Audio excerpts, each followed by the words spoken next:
We grow when we give. We grow when we give. We grow when we give. Nosotros crecemos cuando damos. We grow when we give. 与えるとき成長する。 We grow when we give. Welcome to R.O.G, Return on Generosity. I'm your host, Shannon Cassidy. This podcast celebrates generosity at work, not financial giving valuable time, mutual respect, alternative perspectives, and genuine collaboration. Our special guest today is Jeff Christian. He's a nurse, professor of nursing, basketball coach, and CEO of C4 Leaders, and recently added to his repertoire of experiences and accomplishments, an author. Our mutual friend, Lane Hensley, introduced us. Welcome to R.O.G, Jeff. Thank you. And I got to give a quick shout out to Lane, who's been just instrumental in my life and the lives of millions of people everywhere. And Odyssey Teams, for listeners out there, just does incredible work bringing people together, which is why Lane is just a kindred spirit of mine. And so I love you, Lane, and thanks for this introduction. Yes, and he was a guest on R.O.G, sharing his incredible story and encouragement to all of us. So yes, and I'm grateful that he connected us. So tell us a little bit of your background, Jeff. That is a great question because it's a little funny. Well, I grew up in Campbell and I have 8 brothers and sisters, including me. And my parents were pretty busy because there's only about a little less than 11-year span between all 8 of us. And so I really learned about life, obviously my parents and my brothers and sisters, because we were forced to be close. And then I was blessed to go to private school my whole life, and even more blessed to be the janitor, to be the landscape crew, to set up and take down bingo. We had to get our hustle on in order to make ends meet, to be able to make the tuition. And I didn't really care for that growing up. But as I matured and probably into my early 20s, all those lessons really came true to me of like, these are the values of how I live my life. All, again, coming from my family. And then I was blessed. I'm tall, you can't tell, but I'm 6'8", and I get asked certain questions every day when you're tall. So I'll throw those out there for listeners that can have a good visual. I'm 6'8". The weather is great. Yes, I play basketball. I wear a size 16 shoe. I weigh 230 pounds, and I am married and have 2 of the most beautiful girls that I've ever seen. I had the good fortune of getting a scholarship to the University of San Francisco. Played basketball there for 4 years, and then also got my nursing degree. And so for the past 29 years, I've been in the nursing profession, half of that in a level 1 trauma center, taking care of people shot, stabbed, really bad car accidents at UC Davis Medical Center. And then the other half in education, working as a school nurse, a college nurse, and then my last job as a nursing professor. So that's a little bit, didn't even get into my nonprofit stuff, but we'll get into that, I'm sure, shortly. Absolutely. Oh, thank you for that background. It's good pieces of the puzzle for us to put together as we're learning from you and witnessing what you've experienced in life and how you can help us understand a little bit more about generosity from your perspective. So tell us about C4 Leaders, your organization, and what the C4s stand for, and what very creative way you use to connect people.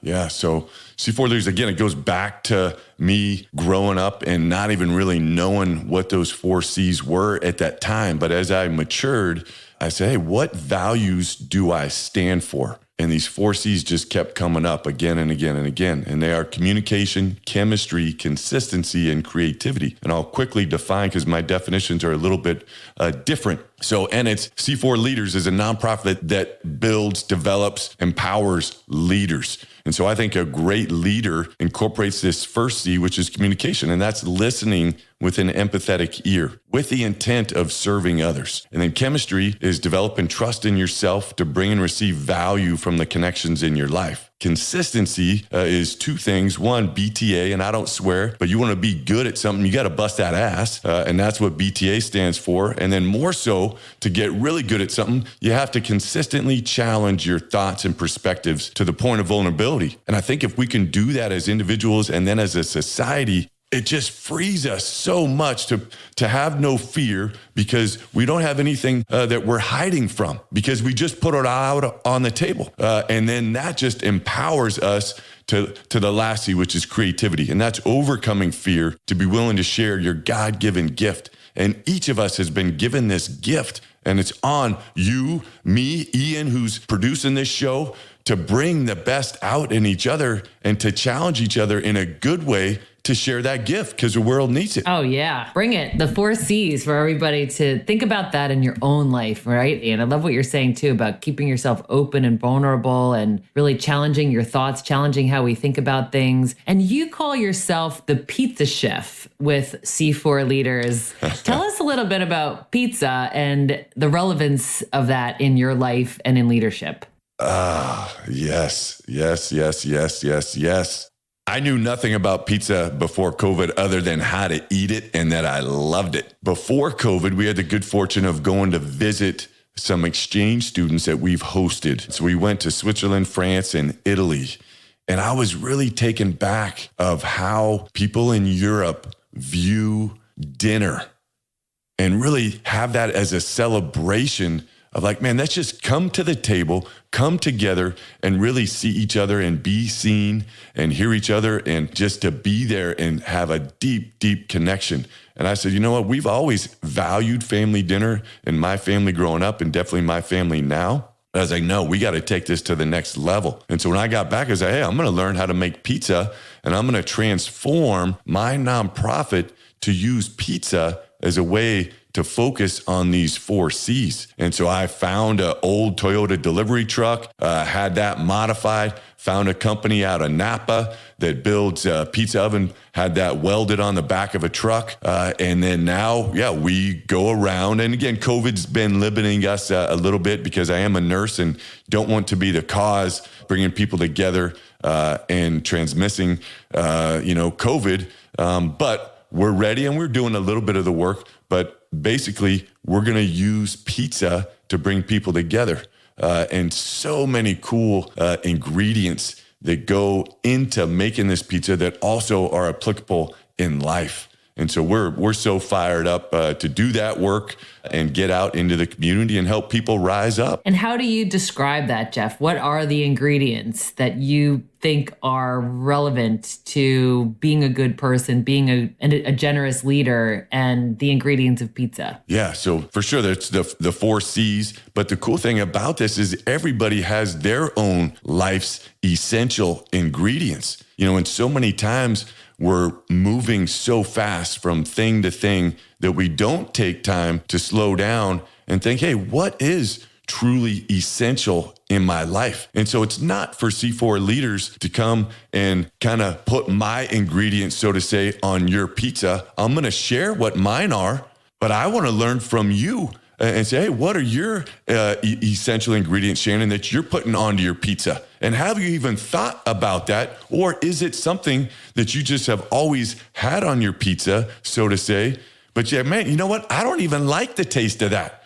And I'm going to slow down and I'm going to take that off and I'm going to try something else. So yeah, there's just so much good stuff that goes on. And that's the last thing I'll say is I want people to learn to share their ingredients, which kind of goes into the creativity. But you can't, if we're doing this thing, Shannon, and you just made your pizza, you can't have a slice or even a bite of your own pizza until you connect with somebody and you share what are your life's essential ingredients. And here, I'd like you to try this. And then you guys have that moment with whoever it is that you're going to share that with. Yes, I'd like you to try this, something for us to think about. And using that analogy, which is so profound, there's so much genius in what you've designed, Jeff. And I also love how you've taken this analogy and you've made it a real life experience. You're not just using pizza as a imaginative experience. You're actually bringing a pizza truck to places and you are having this team building exercise where people are actually making and trying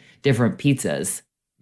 You summarized it so beautifully. And that's one of the key takeaways in the book is the students they get to appreciate diversity and get to appreciate difference, which is the greatest strength of our country. And definitely not going to get political on here, but yeah, if we could just take a step back, try something different, come with a beginner's mindset said, man, I've never tried a slice of pizza like this. I'm not too familiar with these ingredients, but let me just kind of clear my mind. And man, this is good.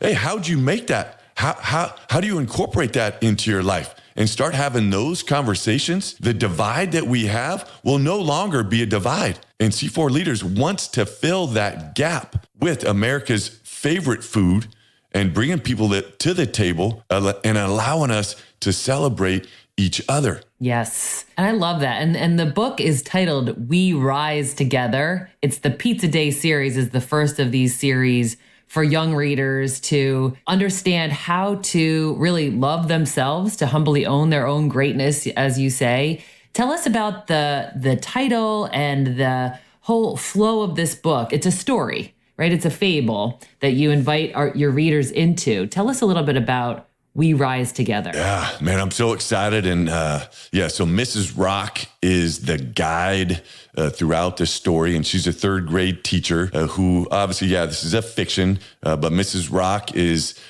mainly my mom, who has been just an incredible leader and guide in my life and the lives of my brothers and sisters. And then is also another great mentor, Miss Diane Smooth, who had a huge influence on my life when I was working as a school nurse in Del Paso Heights. And we had some incredible conversations just about life and appreciating diversity and seeing perspective. And so Miss Rock has her third grade class who's kind of giving her the business a little bit right on the first few days of school. And she goes home, and she's been teaching for 44 years, and she goes home and cries the first time in her career. And she's like, oh man, what am I going to do? How am I going to bring this class together? And she decides to use the pizza making process.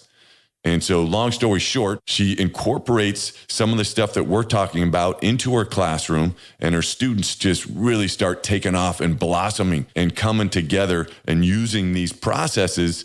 And then at the end of the book, all the students have created incredible change in their life. And obviously they've risen together. And Miss Rock, opening pages, you see her with her head on her pillow, kind of crying.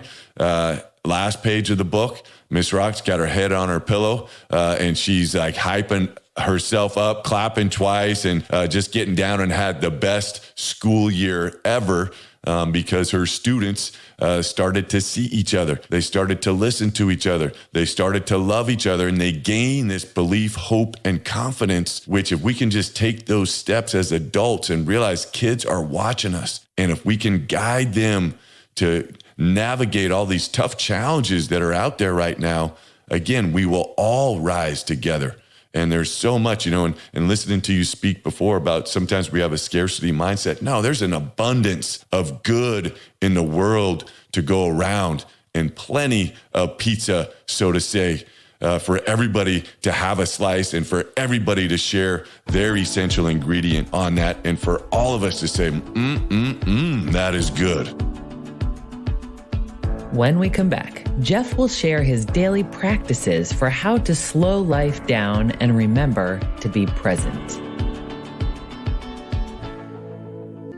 Hello, I'm Marianne Newell, Assistant Director of College Support at St. Joseph University's Kinney Center for Autism Education and Support. Located in Philadelphia, the Kinney Center has a twofold mission: to educate and train the autism professionals of tomorrow while supporting and serving the individuals and families affected by autism today. I'm part of the Aspire College Support Team, helping St. Joseph's University students with autism achieve collegiate success through social and executive functioning support. Learn more about our services by visiting sju.edu/KINNEY. And we're back with more from Jeff Christian, Chief Pizza Chef and CEO of C4 Leaders. Are there daily practices that you have, Jeff, to remind yourself to do that? I think that's something everybody can relate to, is just being so frenetic in how we're going through our lives that it's hard to just stop and be in the present. For sure. Yeah, I'm definitely an early riser. And so I get up every day at 5:30 and then I walk right out of the gate with no music, no anything, just my light so I don't get run over. I live out in the country a little bit and got to dodge cars. Then I come back from there and I stretch, and again, just breathing. And then I journal every day. And my journaling now is kind of speaking to myself. the things that I am doing well and kind of coaching myself up. And then after that, I just kind of breathe a little bit and then I read. And so I'm always reading a good book because I want my mind primed to focus on these 4 C's. And I don't get into technology. I'm pretty disciplined with when I'm checking email and doing things because all those things are just distraction to me. So I think, putting first things first, and that's for me, getting my mind right. And then I'll go attack the day and do what I need to do. Thank you. That's really helpful for us to think about how we can incorporate some of those daily habits to give ourselves time to just be present and to fuel our bodies and our minds for what's ahead of us for that day. Back to your book, We Rise Together, the Pizza Day series. It talks about these life lessons that you've been referring to. And the final ultimate life lesson is to serve others. I know that that's something that you model beautifully in your own life, Jeff, and something that you encourage for leaders. But tell me about the value of serving others. And again, I'm just speaking for myself, but it just feels so good to give. And I don't know if that comes from my profession, being a nurse for 29 years and seeing people, unfortunately, at the worst time in their life and being a light for them in their time of darkness. And so I've been blessed to be in awful situations. I've been blessed to be surrounded by death. And being in that space for so long, you realize I better hurry up and get to living. And so for me, living is about serving others because I'm, not to get too spiritual, but I'm trying to get a ticket upstairs. And I know one of the best ways to get a ticket upstairs is to do God's work and to serve others. And so if I can do that every day, and if I can have my lens of just, hey, how can I serve? And just the simplest example is our trash day was yesterday. And so the cans are out. And so I'm going and I have a rule. Well, if I bring my cans in and the houses close to me have their cans out, I'm taking their cans up for them. That's just a simple way. They don't know who does it. I don't go around and say, hey, I took your cans up. But they'll come home and their cans will be put away. And I'm just, it's barely even a thought of like, hey, no, here's a chance for me to serve. And there's so many of these opportunities everywhere. Oh, that's so wonderfully practical. And it's taking a minute to notice, what could I do? How could I serve? How could I even secretly delight someone, right? Where you're taking up the trash cans and like bringing that patience into the conversation where you're acknowledging that took a minute and you were owning that. So I think those are really practical ways for us to think about in our daily lives, is how we can incorporate serving others and being generous towards others, which starts with recognizing opportunities, right? Recognizing ways in which we can help, and then being willing to do the thing, however minor it might seem to us. It probably is something significant to someone else. So how would you describe the return on generosity?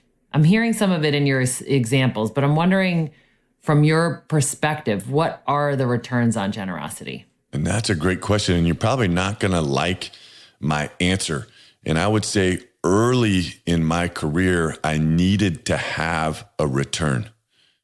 I needed someone to say thank you. I needed to be recognized. And I'm at the point in my life right now where I realize it's so much bigger than me. And it's a weird thing. I'm getting goosebumps just describing this, but when you can get into that space, you just realize I don't need any return on I'm doing what I'm supposed to be doing, which is serving others. And if I can realize that, you know what, I don't need anything from anybody because I'm already getting the essence into my life. I'm getting the opportunity to do this work. And I don't even know if that makes sense or not. But I do realize that, especially I'm working with a lot of young people, that it is my job to give them their return. If I'm going to challenge them to go out and serve and to help them make that connection between the actions that they're taking and to their heart and soul being transformed, Yes, sometimes that needs to come with thank you. Sometimes that needs to come with a big smile. Sometimes that needs to come with like a t-shirt of giving them some gear of like, yes, let's go. I saw you, BTA. And yeah, there has to be some cares, but I hope we can all get to that space where it's like, no, I'm already just this opportunity to do this work is the return for being generous. Yes. Oh, that makes perfect sense. And I love your answer. I think that is exactly what it is. It's fulfilling. It feels like you're making utility of the gifts and strengths that you've been given. You are finding opportunities and you're taking those opportunities. Some of us don't even see the opportunities. It's not necessarily something we get from the external. It's more about the joy that we get to feel, because I do believe that joy comes from making a contribution and being generous. For sure. And there's so much research on gratitude, and I just put this right up there. Imagine this world, Shannon. You're getting ready to go to the store, and some person runs to open that door for you. You're walking throughout the store and you just looked a little bit lost, and somebody comes up to you, hey, can I help you? You're walking out of the store and you got your hands full of 2 grocery bags, and someone sees that and says, hey, where's your car? Let me help you. Let me take one of those. That's the world I want to live in. That's the world that's all around us. And there's opportunities for that if we can just slow down and see them. We're surrounded by them 24/7. Absolutely. Yes. And sadly, we've seen it in a crisis, right? Right after 9/11, that was when I saw the most kindness that I've ever seen in humanity, because we were all having this horrible but shared experience. And I think that we want to make it so that we can live like that without needing a crisis in order for us to find ways to make a contribution. I love the connection that you're making to generosity. So all of our guests share a favorite quote, a life mantra, something that speaks to you. What is one of yours, Jeff, and what does it mean to you? Great question, because I'm a quote guy, and I call them thoughts of the day. And in teaching and in coaching, I start every class, every practice with a thought of the day. On my podcast, Life's Essential Ingredients, we have a thought of the day. And so that is a really good question, but there's one that's been speaking to me from Jay Shetty's book, and it's by Sister Joan Chittister, and it's powerful and it's a little bit long, but here it goes. It is trust in the limits of the self that makes us open, and it is trust in the gifts of others that makes us secure. We come to realize that we don't have to do everything, that we can't do everything, that what I can't do is someone else's gift and responsibility. My limitations make space for the gifts of other people. And I just think, that one really speaks to me, and I get goosebumps. I think so many times we put extra pressure on ourselves to have to do everything, to want to do everything. And if we can take that step back and realize, let me focus on what's truly essential in my life, and then to develop that gift and share it with the world, and then allow the things that I can't do well or don't have time to do well for someone else to share their gift and to take that responsibility on. And it just creates a space for all of us to, what I would say of the C4 stuff, to light the fuse, to ignite the greatness in each other. And so that's why that particular quote speaks to me. Yes.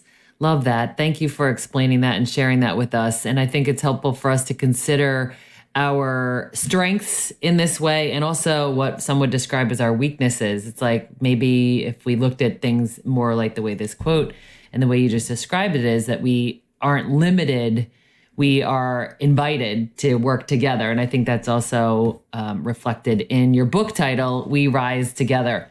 So where can people find you, Jeff? Where can people find out more about you and enjoy your podcast and your other offerings?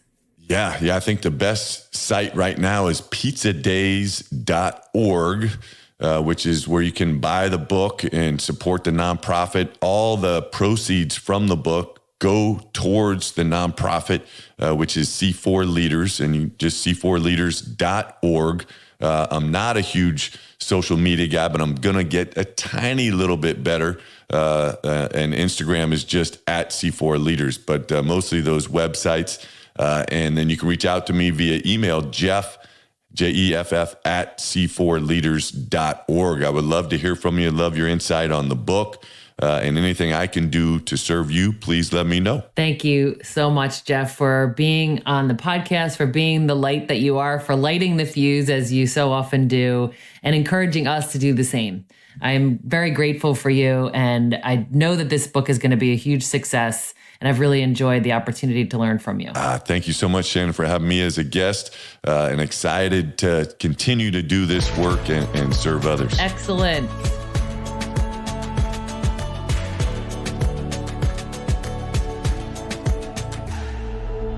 R.O.G. takeaway tip: how to apply what we've learned to our own work and lives.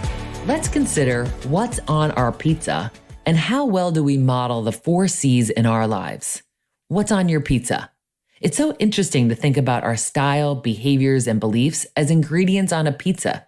Do we even like those toppings, Jeff asks us. This is something I explore with executive coaching clients. Why do I act this way, think this way, lead this way, communicate this way? Using the analogy of toppings on a pizza invites us to see these things as ingredients that can be added or taken away. Just as we can adapt our communication style, we can change the toppings. What toppings are you putting on your pizza that no longer taste good? What changes in your recipe will you make this week? Give it a try and share a slice with others. Let's take a closer look at the 4 C's in our lives: communication, chemistry, consistency, and creativity. Communication means listening with an empathetic ear with the intent of serving. So how well do you listen? Like, what's a recent conversation that you witnessed but didn't actually hear? Today, pay attention to the words, tone, body language if you have cameras on or can see this person in person. Listen with an empathetic ear with the intent of serving. Like, how can I better understand what they're communicating? What, if anything, can I do in addition to giving them my full attention, which is probably enough? What is a generous response to what I'm hearing? Chemistry is developing trust in yourself to bring and receive value from the connections in your life. Think about a team that you're a member of. How do you add value to this team? What are the talents and strengths that you contribute by being you? What do you receive from the team? What do you appreciate most about being the leader or member of this team? What is interesting about the collective personalities and characters? Most of the teams that I support engage in some form of behavioral styles diagnostic or assessment. We first focus on the individual to understand how these insights enable greater self-awareness and understanding of how we tick. But then we roll it all up and look at the team. What do we represent? In what ways are we diverse or similar? What is the chemistry of this team? Consider that this week. What is the chemistry of your team? If you need support, please reach out. Team facilitation is one of the most rewarding things that I get to do. Consistency. Consistently challenge our thoughts and perspectives, accepting vulnerability, and BTA, bust that ass. When we aim to get really good at something, we must consistently challenge our thoughts and perspectives to the point of vulnerability. Be willing to do the work and ask ourselves those deeper questions like, why do I believe that? How do I really want to be? What changes would I need to make? What's scary about that change? It's easier to numb our feelings and blame others for our circumstances. What's less easy and more generous is to BTA in ways that make us better consistently. The last C is creativity, overcoming fear to share our gift. What's a barrier in your life to share your gifts? Maybe it's not knowing what your gifts are. So let's start there. What gifts do you have to share? How do you look at the world? And how might that be of value to others? How do you share the gift that is you? Join us next week with Lisa Chang. It's a powerful part of our past interview that we haven't shared before. Until then, stay generous, everyone. Thanks for listening to R.O.G. Return on Generosity podcast. Please help us grow by subscribing and reviewing us on your favorite podcast player. And for more information, visit bridgebetween.com. We grow when we give. 우리는 나누면서 성숙합니다. We grow when we give. On rayonne quand on donne. We grow when we give.